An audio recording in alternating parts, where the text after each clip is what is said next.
Understanding Neurodivergence from a Lived Experience Lens, a resource for health and mental health workers and the wider community. This training is grounded in lived experience.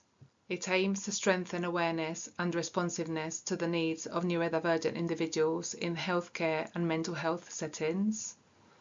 It aims to reduce harm caused by misunderstandings. It supports more understanding, person-centered care for neurodivergent individuals. It encourages openness, curiosity, and self-compassion. And it recognises that this training benefits everyone, whether neurodivergence is identified or not, and affirms each person's right to dignity, respect, and understanding of their needs. This training may bring up new awarenesses. Self-compassion is key to staying open. The more we're able to be compassionate towards ourselves, the more we create a safe internal environment where it is safe to become aware of new things. A real experience. I attended a healthcare appointment with a young family member to access support for a physical issue. The language used by the professional referring to my family member was language like neurodiverse, only a little bit autistic, and low needs. This language felt minimizing and judgmental, as the complexity of my family member's experience was not understood. I didn't feel safe to challenge it in the moment, and my concern is the potential negative impact of this language on my family member's self-understanding and future help seeking. We heard terms like neurodiverse, only a little bit autistic, and low needs. Nothing overly harmful, but it felt minimizing. For someone already struggling, this kind of language can increase self-doubt and make internal experiences feel invalid. I did not challenge it in the moment. I was concerned that doing so may negatively impact my family members' access to support. I am concerned about the potential for my family member to internalize disablism. Did this make it less safe for them to express needs or lead them to suppress their struggles? How often does this happen without awareness?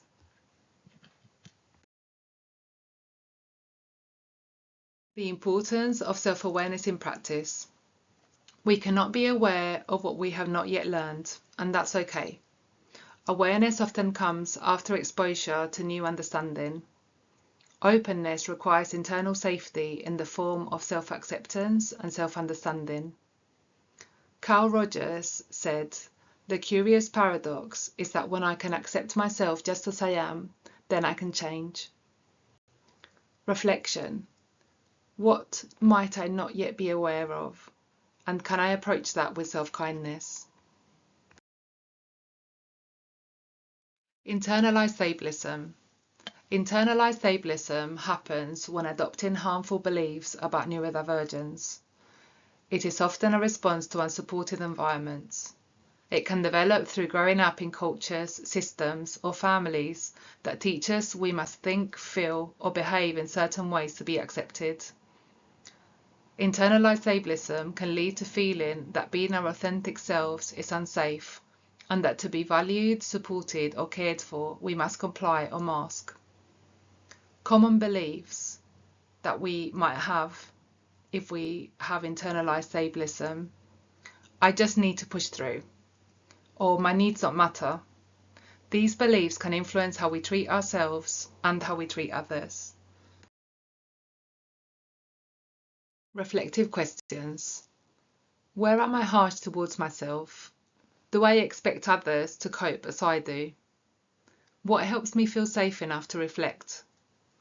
Remember, self-kindness creates the conditions for awareness. Language matters. Neurodiversity means all human brains.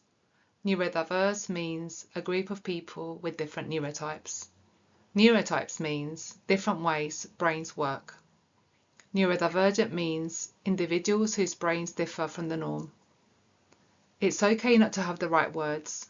Stay curious and person-centered. If you're not sure what language to use, you could ask questions like, what language feels right for you?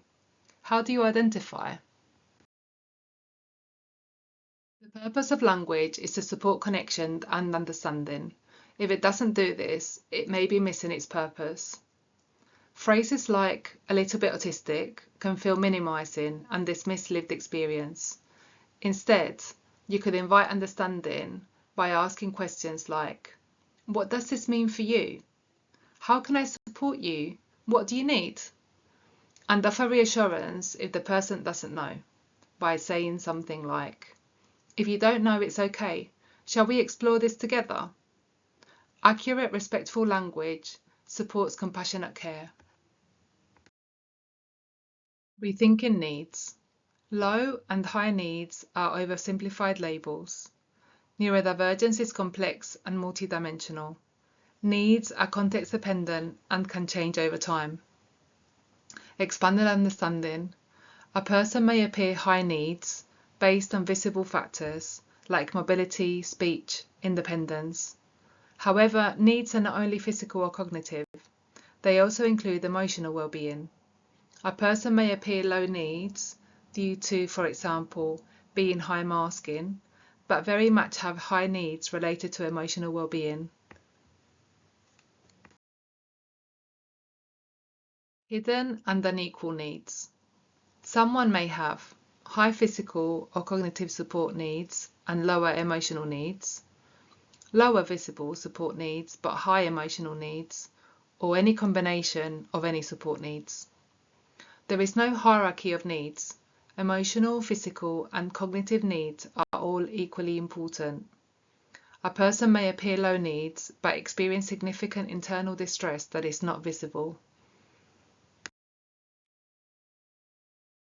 Risks of unmet emotional needs may include burnout, anxiety and depression, self-harm, suicide.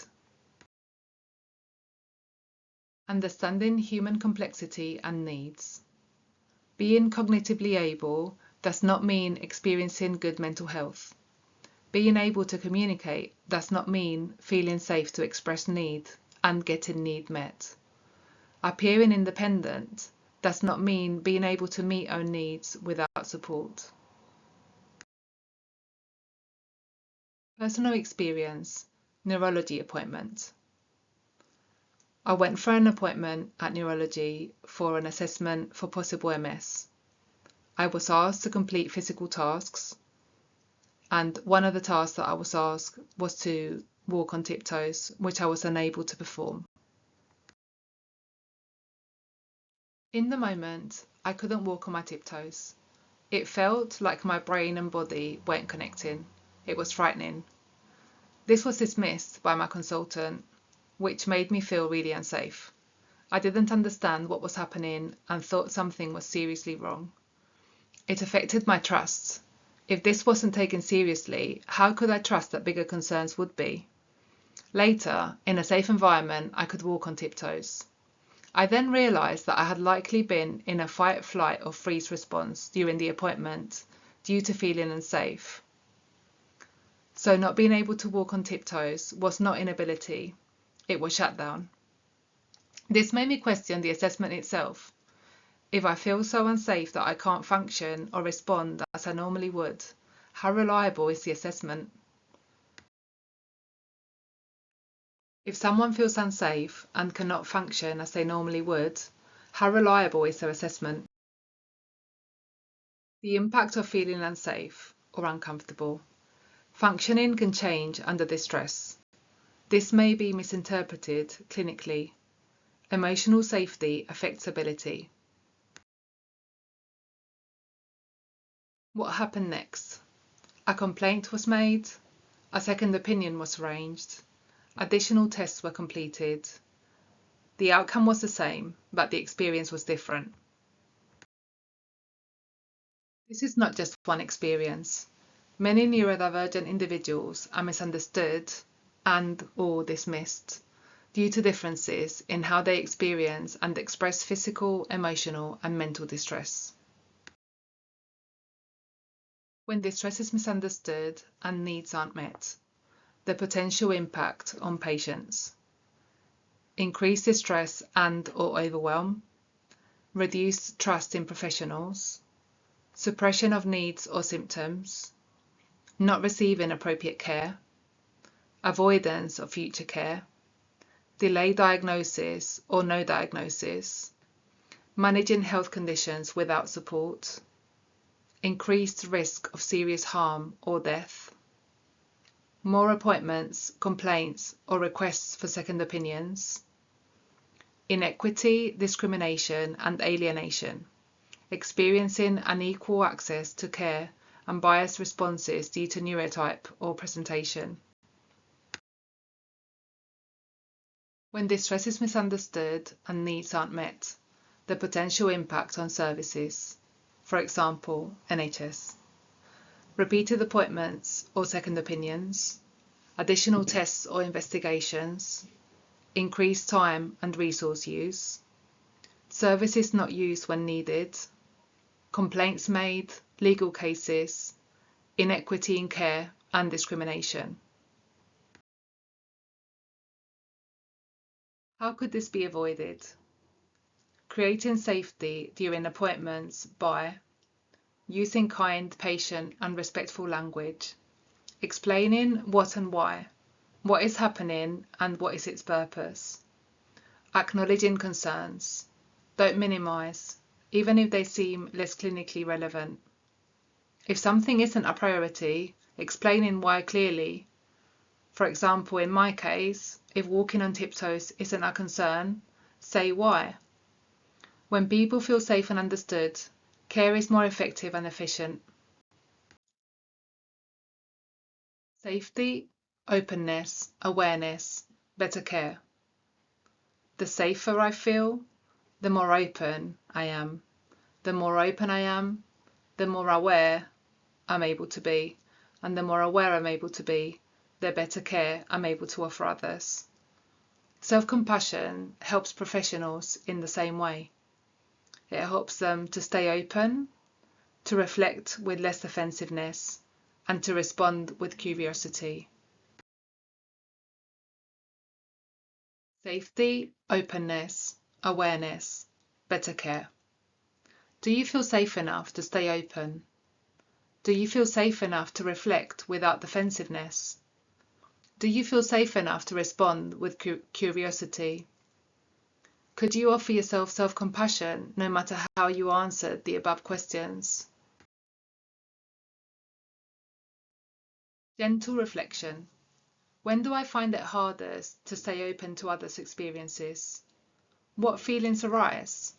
How do I respond? No need to share if you don't want to. You can just notice. Remember that small moments matter, language matters, and feeling safe matters. Every person is different. Needs are complex. Compassion for self and others is essential. And you are not alone. We're together in this. Training created by Grace Maskell, Neurodivergent Grace. For questions or feedback, please contact me at neurodivergentgrace@gmail.com, www.neurodivergentgrace.co.uk.